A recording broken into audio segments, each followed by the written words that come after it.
Hello everyone, ये है हमारी आज की न्यूज़ जिसमें रशिया ने अभी एक न्यूक्लियर सबमरीन लॉन्च किया है खैबरोव्स्क नाम से। तो इसके बारे में हम डिटेल से जानकारी लेंगे, साथ ही कुछ मिसाइल हैं उसके बारे में भी जानकारी लेंगे। इसमें हम क्या क्या टॉपिक्स कवर करेंगे, इसमें इंट्रो होगा सबमरीन के बारे में, सबमरीन के बेनिफिट्स क्या होंगे कि वो रशिया के लिए किस तरह इंपॉर्टेंट है, और एक इससे पहले मिसाइल का जो उन्होंने परीक्षण किया था पोसाइडन नाम से, वो एक डूम्सडे मिसाइल है रशिया की, उसको उसको भी हम पढ़ेंगे। और एक और चर्चा में रही है मिसाइल, उसको पढ़ेंगे। What Putin is signalling to Trump, Trump से उसके रिलेशंस, इम्पैक्ट जो ये सबमरीन है इसका, जो या फिर वो परीक्षण कर रहे हैं उनका इंडिया पे इम्पैक्ट क्या होगा, वर्ल्ड पे इम्पैक्ट क्या होगा, अदर कंट्रीज़ पे इम्पैक्ट क्या हो सकता है, और क्या चाइना भी इसमें शामिल है, और चाइना के रशिया के साथ रिलेशंस वगैरह। रूस ने अपने लंबे समय से प्रतीक्षित परमाणु ऊर्जा चालित पनडुब्बी खबरोवस्क का अनावरण किया है, जो पोसाइडन अंडरवाटर परमाणु ड्रोन ले जाने के लिए निर्मित पहला पोत है। सैमो शिपयार्ड में लॉन्च किया गया है विकास अमेरिका के साथ बढ़ते तनाव और हाल ही में पोसाइडन और बुरेवेस्निक परमाणु हथियारों के परीक्षणों के बाद हुआ है। इससे पहले इन्होंने 2 परमाणु परीक्षण किए थे, तो उसके बाद इसका सबमरीन का परीक्षण किया गया है। ये अमेरिका के साथ बढ़ते तनावों के जस्ट बाद में हुआ है। रूस ने औपचारिक रूप से अपनी नवीनतम परमाणु ऊर्जा चालित पनडुब्बी प्रोजेक्ट 09851 खबरोवस्क का जलावतरण किया है। यह एक लंबे समय से विलंबित और अत्यधिक गोपनीय पानी के नीचे का जहाज है, मतलब ये पानी के नीचे रहती है, जिसे पोसाइडन परमाणु ऊर्जा चालित पानी के नीचे ड्रोन को ले जाने के लिए डिजाइन किया गया। इससे पहले उन्होंने पोसाइडन का जो परीक्षण किया था उसको ले जाने के लिए इसको डिजाइन किया गया, पानी के नीचे ले जाने के लिए। एक प्रणाली जिसे अक्सर प्रलय दिवस मिसाइल के रूप में जाता है, ये पोसाइडन जो है इसको डूम्सडे मिसाइल कहा जाता है, उसको ले जाने के लिए इसको बनाया गया है। सेवेरोद्विस्क के सैवोस शिपयार्ड में आयोजित एक कार्यक्रम में वरिष्ठ सैन्य अधिकारियों, जहाज निर्माताओं और डिजाइन इंजीनियरों ने भाग लिया, जिसे रूसी नेतृत्व ने देश की नौसेना के परमाणु निवारक को आधुनिक बनाने की दिशा में एक महत्वपूर्ण कदम बनाया। मतलब कि जो रूस के नेतृत्व की जो नौसेना है, रूस की नौसेना जो है उनका जो उनकी जो नौसेना है उसको आधुनिक बनाने के लिए इसका उन्होंने परीक्षण किया है। खबरोवस्क अब पोसाइडन अंडरवाटर हथियार का पहला परिचालन वाहक बनाने के लिए तैयार है। मतलब जो है खबरोवस्क सबमरीन जो है वो पोसाइडन अंडरवाटर हथियार है, उसका ये वाहक बनेगी, उसको लेके जाएगी। एक परमाणु सक्षम स्वायत्त टोरपीडो, जिसे लंबी दूरी, उच्च गति और गहरे पानी संचालन के माध्यम से रणनीतिक निवारण के लिए डिजाइन किया गया। मतलब ये मानव रहित है, इसमें ह्यूमन को जाने की जरूरत नहीं है और खुद जाने में सक्षम है, उच्च गति से काफ़ी स्पीड है इसकी, और स्वायत्त टोरपीडो जो लंबी दूरी तय करती है। इसका प्रक्षेपण रूस के द्वारा संयुक्त राज्य अमेरिका और उसके सहयोगियों के साथ बढ़ते तनाव के बीच पोसाइडन और बुरेवेस्निक परमाणु ऊर्जा संचालित क्रूज मिसाइल के सफल परीक्षण के तुरंत बाद हुआ है। मतलब इससे पहले इन्होंने क्रूज मिसाइल जो है बुरेवेस्निक, इसका परीक्षण किया, और पोसाइडन का परीक्षण किया, जिसे डूम्सडे मिसाइल बोला जाता है, उसके जस्ट बाद में इसका परीक्षण किया। इस तरीके से वो रशिया खुद को मजबूत कर रहा है। इस सबमरीन के बेनिफिट्स क्या हैं? बेलोसोव ने रूसी नौसेना प्रमुख एडमिरल अलेक्जेंडर मोयोसेव और शीर्ष जहाज निर्माण अधिकारियों के साथ कहा कि खबरवास्क रूस की समुद्री सीमाओं को सुरक्षित करेगी और वैश्विक महासागर में उनके राष्ट्रीय हितों की रक्षा के लिए मदद करेगी। इसके साथ ही मतलब उनको विश्व के जो महासागर हैं उसमें स्ट्रॉन्ग बनाएगी रशिया को, और उनकी नौसेना को काफ़ी स्ट्रॉन्ग करेगी। इसका जो अनुबंध है वो 2012 में हस्ताक्षर हो गए थे, लेकिन 27 जुलाई 2014 को इसको रखा गया था सैमवोश में। बताया गया है कि पनडुब्बी की लंबाई लगभग 113 मीटर है, चौड़ाई 10 मीटर से अधिक है, और पानी के अंदर इसका विस्थापन 10,000 टन है। यह एक परमाणु रिएक्टर द्वारा संचालित है, जिसकी लगभग असीमित रेंज है और बिना सतह पर आए 90 से 120 दिनों तक पानी के अंदर रह सकती है। मतलब इसको बार बार ऊपर आने की जरूरत नहीं है, ये 90 से 120 दिनों तक पानी के भीतर रह सकती है। पनडुब्बी की अधिकतम जलमग्न गति 30 से 32 समुद्री मील अनुमानित है। पारंपरिक हमलावर पनडुब्बियों के विपरीत खबरवास एक अनूठी भूमिका के लिए डिजाइन की गई है। 6 पोसाइडन अंडरवाटर ड्रोन को कैरी कर सकती है, उनके प्लेटफॉर्म के रूप में ये कार्य करेगी। इसके अलावा ऐसा माना जाता है कि आत्मरक्षा के लिए मानक टॉरपीडो ट्यूबों से भी ये डिजाइन की गई है। अपने प्रक्षेपण के बाद खबरोवस को कई वर्षों तक तैयार किया जाएगा, और उसके बाद काफ़ी सारे समुद्री परीक्षण किए जाएंगे, उसके बाद ये कम्प्लीटली चालू हो जाएगी। रूसी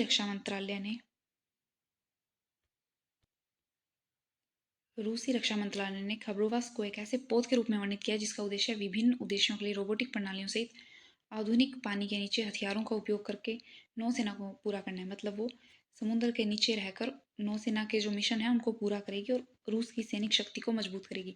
अधिकारियों ने गहरे समुद्र में संचालन के लिए लंबी दूरी के निवारक अभियानों का समर्थन करने की रूस की क्षमता को मजबूत करने में इसकी भूमिका पर प्रकाश डाला है। मतलब ये रूस की जो समुद्री ताकत है उसको मजबूत करेगी और पानी के नीचे जो रह कर ये कार्य करेगी अपना, और नौसेना को काफ़ी स्ट्रांग बना देगी। पोसाइडन क्या है? मतलब पोसाइडन को कैरी करेगी सबमरीन, तो वो पोसाइडन है क्या? ये एक डूम्सडे मिसाइल है। खबरवश का मुख्य हथियार पोसाइडन, जिसे स्टेटस 6 भी कहा जाता है, मानव रहित पानी के नीचे चलने वाला वाहन है जो एक लघु लघु परमाणु रिएक्टर द्वारा संचालित होता है। मतलब ये इसके अंदर मानव को जाने की जरूरत नहीं है और ये परमाणु रिएक्टर द्वारा संचालित होता है। यह प्रणाली एक टोरपीडो और एक पानी के नीचे चलने वाले ड्रोन की विशेषताओं को जोड़ती है। मतलब दो विशेषताओं को जोड़कर बनाई गई है जिससे यह पानी के भीतर रहते हुए अंतर महाद्वीपीय दूरी तय कर सकती है। मतलब पानी के नीचे रहते हुए काफ़ी डिस्टेंस तय कर सकती है। विश्लेषकों का मानना है कि पोसाइडन 185 किलोमीटर प्रति घंटे लगभग 100 नॉट की रफ्तार से उड़ान भर सकता है और इसकी परिचालन क्षमता 10,000 किलोमीटर है।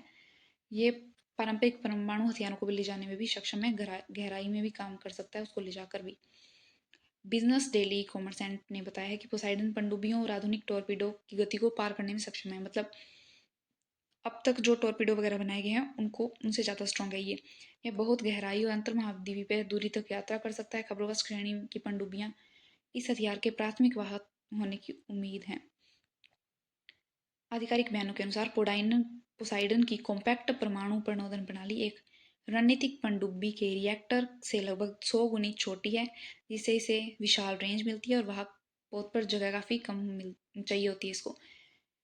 मतलब ये छोटी है लेकिन इसे रेंज ज़्यादा मिलती है और वाहक पोत पर कम जगह में ये ले जाई जा सकती है।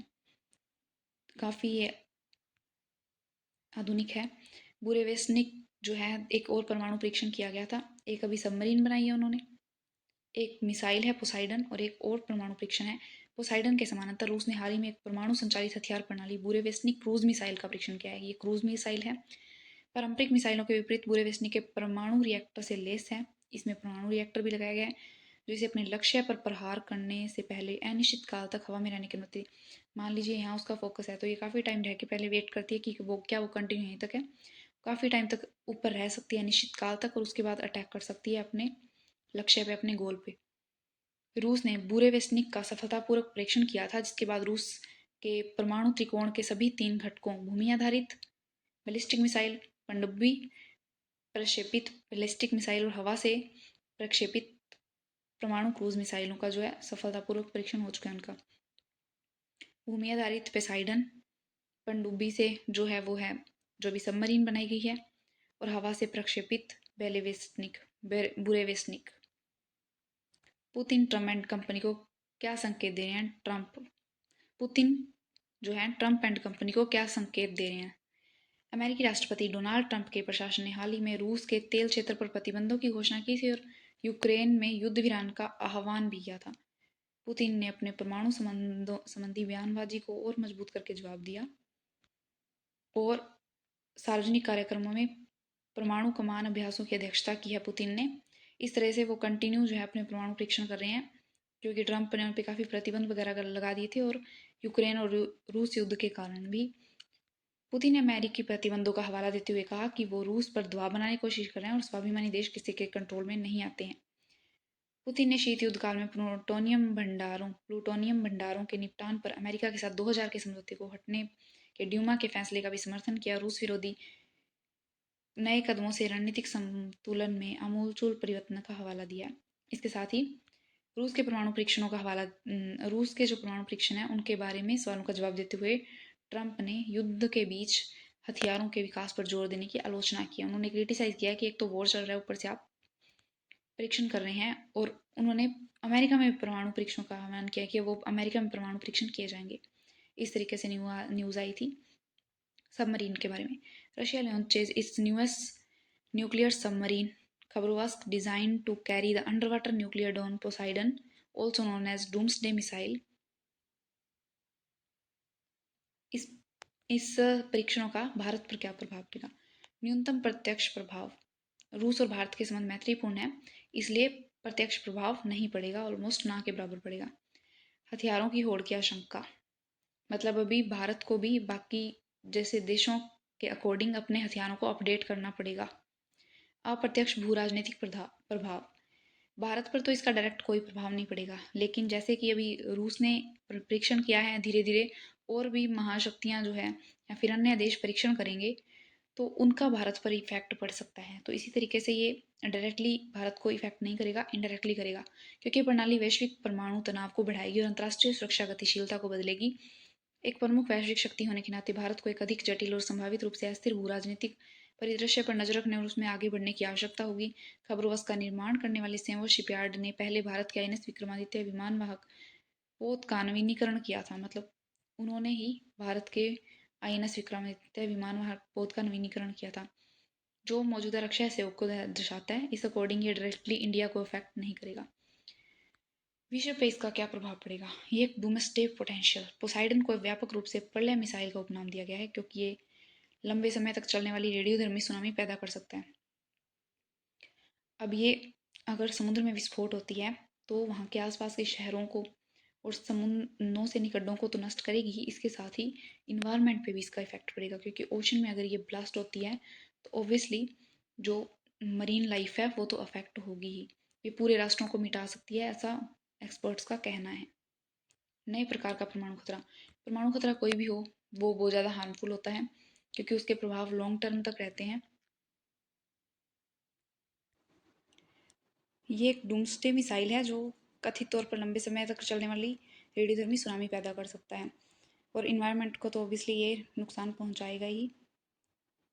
और ये नए प्रकार का परमाणु खतरा है, क्योंकि इसके अंदर ड्रोन लगा हुआ है जो पानी के अंदर काफ़ी गहराई तक और उच्च गति से लंबी दूरी तक यात्रा कर सकता है, जिससे मौजूदा पनडुब्बी रोधी सुरक्षा उसे ट्रैक करना हार्ड हो जाता है। रेडियोधर्मी सुनामी क्षमता, यह कथित तौर पर बड़े परमाणु हथियार से लैस है और इसे दुश्मन के तट के पास पानी के भीतर विस्फोट करने के लिए डिज़ाइन किया गया है। इससे विशाल रेडियोधर्मी सुनामी उत्पन्न हो सकती है जो तटीय शहरों को नुकसान पहुंचा सकती है। बढ़ता वैश्विक तनाव और हथियारों की होड़, अभी जैसे रूस यूक्रेन और ऐसे ही देशों के बीच युद्ध चल रहा है, वैश्विक तनाव बना हुआ है और हथियारों की होड़ को ये जन्म दे सकता है। मतलब जैसे कि अभी एक देश ने परमाणु परीक्षण किया तो हो सकता है दूसरे देश भी करें, तो इस प्रकार से ये होड़ को जन्म दे सकता है। इस महाहथियार का प्रक्षेपण साथ ही हाल ही के व्यूरोवेस्निक परमाणु संचालित क्रूज मिसाइल का परीक्षण रूस की उन्नत परमाणु प्रणालियों पर ध्यान केंद्रित करने का संकेत है और इसे पश्चिमी पर्यवेक्षकों का ध्यान आकर्षित किया गया है।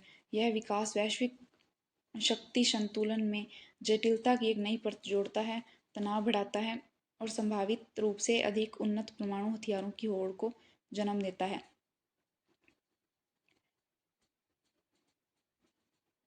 युद्ध रणनीति में बदलाव, आज तक तो बैलिस्टिक मिसाइल वगैरह का यूज़ हो रहा था, लेकिन ये अलग है। ये गुप्त और स्वायत्त पानी के नीचे कार्य करता है, इसलिए अलग है। तो इससे राजनीतिक प्रतिस्पर्धा का एक नया पेज ओपन होगा। बढ़ते भू राजनीतिक प्रभाव, अभी रूस यूक्रेन युद्ध चल रहा है और वैसे भी अलग अलग देशों के युद्ध चल रहे हैं। अशांति की स्थिति सी बनी हुई है, तो उसमें ये राजनीतिक तनाव खड़ा कर सकता है। इम्पैक्ट ऑन अदर कंट्रीज, भू राजनीतिक अस्थिरता, एक नई कठिन से पता लगाने वाली परमाणु संचालित हथियार प्रणाली की शुरुआत वैश्विक शक्ति संतुलन को में जटिलता की एक नई परत जोड़ती है, जिसे विशेष रूप से यूक्रेन में युद्ध और व्यापक यूएसए रूस चीन के संबंधों में मौजूदा तनाव के बीच वर्तमान रक्षा प्रणाली को कमजोर करना। ये उन सबसे ज़्यादा स्ट्रॉन्ग है, जैसे कि ये गुप्त रूप से काम करती है और गहराई के नीचे और उच्च गति से यानी हाई स्पीड से यात्रा कर सकती है। इम्पैक्ट ऑन अदर कंट्रीज, भू राजनीतिक अस्थिरता के चलते जैसे कि यूएसए रूस और चीन के संबंधों में तनाव की स्थिति बनी हुई है, उसमें ये घातक साबित हो सकती है। वर्तमान रक्षा प्रणालियों को कमजोर करना, जैसे कि डूम्सडे मिसाइल है और ये काफ़ी गहराई में हाई स्पीड से जो ये यात्रा करने के लिए डिज़ाइन की गई है, तो ये जो वर्तमान अभी मिसाइल रोधी पनडुब्बियां रोधी रक्षा प्रणालियां उनको दरकिनार कर सकती है और उन्हें कमज़ोर कर सकती है, और इसे रोकने का भी कोई तरीका नहीं है। चीन का सहयोग, इसमें कोई रिपोर्ट या संकेत नहीं है कि चीन ने जो है इनका सहयोग किया है, रूस का सहयोग किया है। यह रूबिन डिज़ाइन ब्यूरो द्वारा विकसित एक विशेष रूप से रूसी परियोजना है। रूस और चीन के सैन्य संबंधों को गहरा किया है और अन्य क्षेत्रों में सहयोग किया है, जैसे संयुक्त बैलिस्टिक मिसाइल पूर्व चेतावनी प्रणाली। परंतु इस विशिष्ट सामरिक नौसैनिक हथियार प्रणाली से चीन को जोड़ने वाली कोई जानकारी नहीं है, मतलब चीन ने इसमें कोई सहयोग नहीं किया है, चीन इससे बिल्कुल साइड में है। तो ये थी हमारी आज की न्यूज़, जिसमें हमने एक सबमरीन के बारे में जाना जिसका अभी अभी परीक्षण किया गया है। इसके साथ ही एक क्रूज मिसाइल और एक पोसाइडन, उनका परीक्षण किया गया, उनके बारे में जाना, और साथ ही उनके जो प्रभाव हैं, उनका विश्व पर क्या प्रभाव पड़ेगा और भारत पर क्या प्रभाव पड़ेगा, उसके बारे में भी हमने जाना। तो ये थी हमारी आज की न्यूज़। आई होप आपको समझ में आई होगी। Thank you so much.